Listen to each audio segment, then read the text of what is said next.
This is going to be fun. On the way to the ring, at a combined weight of 650 pounds, Otis Dozovic and Tucker Knight. Heavy machinery. I love me some heavy machinery. Fun fact about Otis Dozovic, he's achieved the impossible. He's as wide as he is tall. He's a human anomaly. He's sharp as a marble. Tucker Knight, I'm a big fan of. Incredibly athletic, big man. Both of these human beings, top collegiate wrestlers before arriving in NXT. One simple motto, it's about this.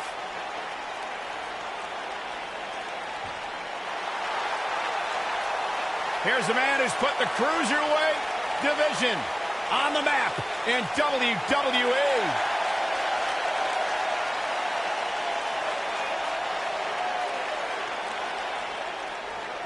The soul of WWE's Cruiserweight division.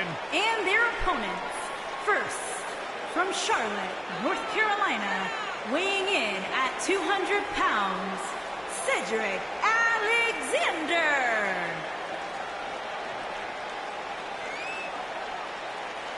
Guys, Cedric Alexander had one of the best matches in the Cruiserweight Classic a couple of years ago.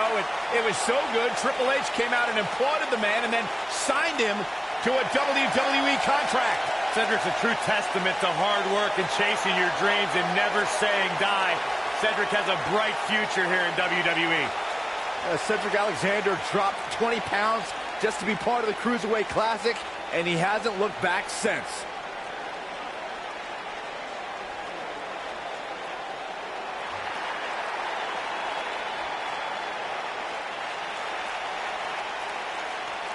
And his partner from Chicago, Illinois, weighing in at 182 pounds, Mustafa Ali.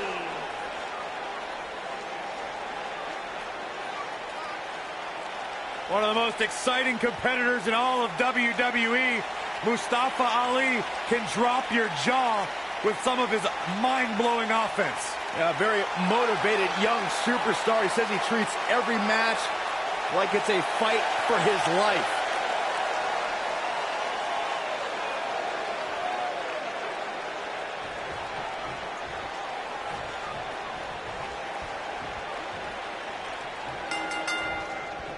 The hard-hitting Cedric Alexander has had one singular focus upon his WWE arrival: kick to cause pain. These superstars are about to put on a clinic in tag team competition, guys. That's how good they are.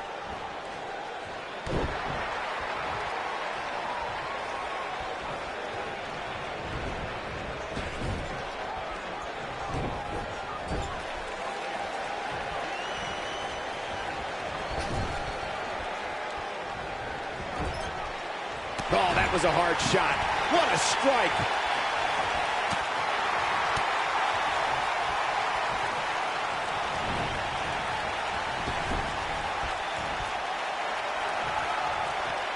Corey, what are they going to do here?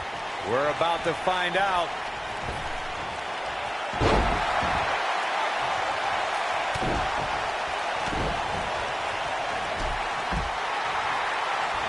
He's not looking like himself here.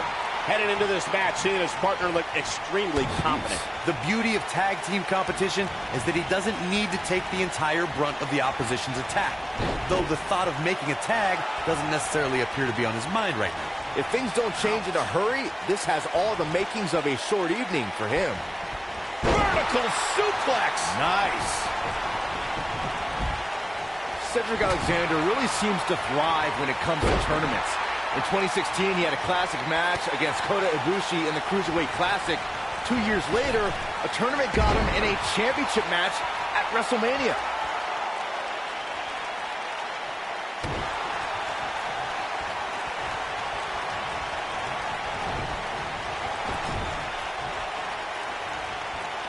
Byron mentioned Cedric winning his way to WrestleMania in 2018 via the Cruiserweight Championship Tournament. I'd argue that he had the toughest road to WrestleMania. I'm not going to argue with you, Cole. I mean, he took on the Cruiserweight Classic runner-up, and then the guy that won the Cruiserweight Classic, and then Roderick Strong, and then Mustafa Ali, and then he finally won the Cruiserweight Championship. Clothesline. What impact. And once again, we see a return to the specific maneuver. Hey, whatever works. In May of 2017, SmackDown Live saw an incredible women's tag team match when Charlotte Flair and Becky Lynch squared off against welcoming committee members Natalya and Carmella. The rivalry between these women got so intense that Naomi was in Flair and Lynch's corner, and Tamina was in Natalya and Carmella's corner. Superplex! Man!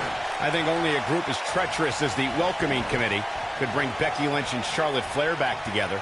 Natalya's power set the tone for the match and gave her team an advantage. That was until Carmella's overconfidence let the Irish lass kicker turn the tide and get back into the match. And then it was elementary from there for the Irish-born superstar. Naomi did an excellent job of making sure any quote-unquote committee nonsense cost her girls the match. Once Becky Lynch got Carmella locked in the disarmor, there was nothing for the Staten Island Princess to do but to tap out. And it didn't take long for that to happen. Tag team history was made when the first ever SmackDown Tag Team Champions were crowned at Backlash 2016. The unlikely duo of Rhino and Heath Slater caught lightning in a bottle and ran through the tag team title tournament.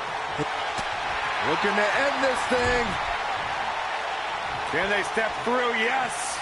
When this guy's on, look out. There was a lot on the line in the tag team tournament finals. The Usos wanted to add another tag team title reign to their resume and enjoyed the recognition of being the first ever SmackDown Tag Team Champions. The team of Rhino and Heath Slater was the team no one expected to be in the finals. Slater had extra motivation because he was fighting for a WWE contract. And at one point, it seemed like the Usos had everything well in hand, but Rhino and Heath Slater refused to lose. After a gore from Rhino practically cut Jimmy Uso in half, Rhino and Heath Slater went from an unlikely tag team to the first ever SmackDown Tag Team Champions. Never say never in WWE is absolutely right. We may very well be seeing the finisher here very shortly, guys, and when that happens, you can bet this one's going to be over.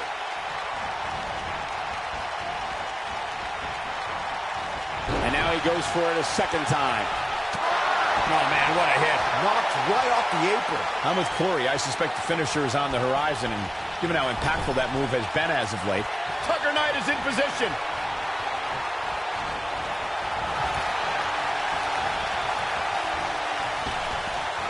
Oh, it's Otis Dosevich bringing the pain.